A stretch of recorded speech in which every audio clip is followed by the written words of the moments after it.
How to cancel the order in Shopee. So you can go to your Shopee, and then here in Shopee at your home page you'll have to select any of the item you want to purchase. So for example, I'm going with this lipstick. So here I can see buy with voucher option. Simply press there. So once you press there, you can place an order. There is an option that reads buy now. Simply press there now. If you haven't added your delivery address, make sure you add your delivery address.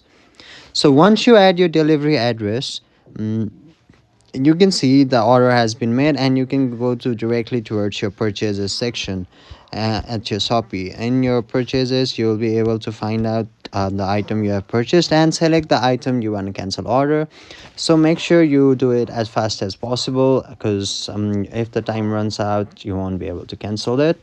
So select the product, and once you select it, you add the in the details section of the product. If you scroll down or at the bottom left of your screen, you can see cancel order option. Simply press there and confirm the cancel order. So once you do that, your order has been cancelled, and that's how you do it in Shopee. Hopefully this video helps. Thank you.